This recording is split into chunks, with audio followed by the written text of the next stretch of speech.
The clock struck 1:37 a.m. David was exhausted, his eyes heavy with sleep, yet he continued to mindlessly scroll through his phone. After a grueling day of corporate work, he felt he deserved this me time, watching reels and short videos. Suddenly, he stumbled upon a video titled How to Become a Millionaire While Doing a 9 to 5 Job. Annoyed, David typed out a bitter comment. You people only talk big because you don't work a real job. We are corporate slaves. We don't have time. The next morning, the cycle repeated. David planned to wake up at 8 am but couldn't drag himself out of bed until 9 am. He skipped breakfast, rushed to the office by 10 am, and instantly drowned in a sea of emails, Slack messages, and pointless meetings. Despite working relentlessly until 6 pm, his manager still felt he wasn't doing enough. He returned home drained, spent time with his family, and by 11 pm, the exhaustion took over.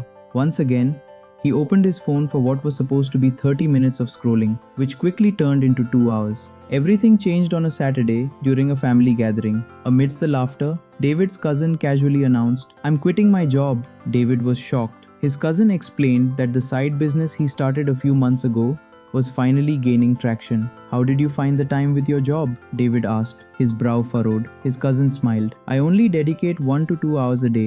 I learned it from a time management book called The Effective Executive by Peter Drucker." David walked away thinking it was pure luck or a lie. Nobody builds a business working 1 hour a day, but deep down, a spark of curiosity had been ignited. The next day, David visited a large bookstore at a nearby mall, frantically searching the business and productivity sections, but he couldn't find the book. He asked a smart-looking stranger nearby for help. The stranger smiled warmly. "Ah, Peter Drucker's classic. You won't find it on the shelf here. You have to want to be an effective executive to find it." "But I'm just a regular employee, not an executive," David replied. The stranger asked, "Do you have any control over your time? Do you have a choice in what tasks you do during the day?"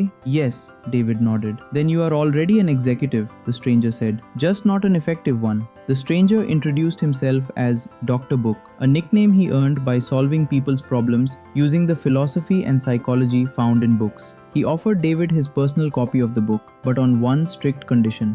David had to accept that effectiveness isn't about talent, intelligence, or hard work. It is a discipline that can be learned. Dr. Book gave David a challenge: time logging. For the next 7 days, you must log exactly what you do every single hour, Dr. Book instructed. Human memory lies to us. We think we don't have time, but we waste it. Track it and meet me here next Sunday. David struggled, but he forced himself to document his days. By the end of the week, a shocking pattern emerged. He realized that during the day, he never had a single uninterrupted hour. However, if he woke up early in the morning, he could easily secure 2 hours of pure, undistracted time. Impressed by David's realization, Dr. Book handed him the book and told him to start waking up early. David tried. He set his alarm for 6 am, but his exhausted body refused to move. For a whole week, he fought a losing battle against his alarm clock, overwhelmed by guilt. Frustrated, he returned to Dr. Book. Dr. Book explained his mistake. "You are focusing on activities,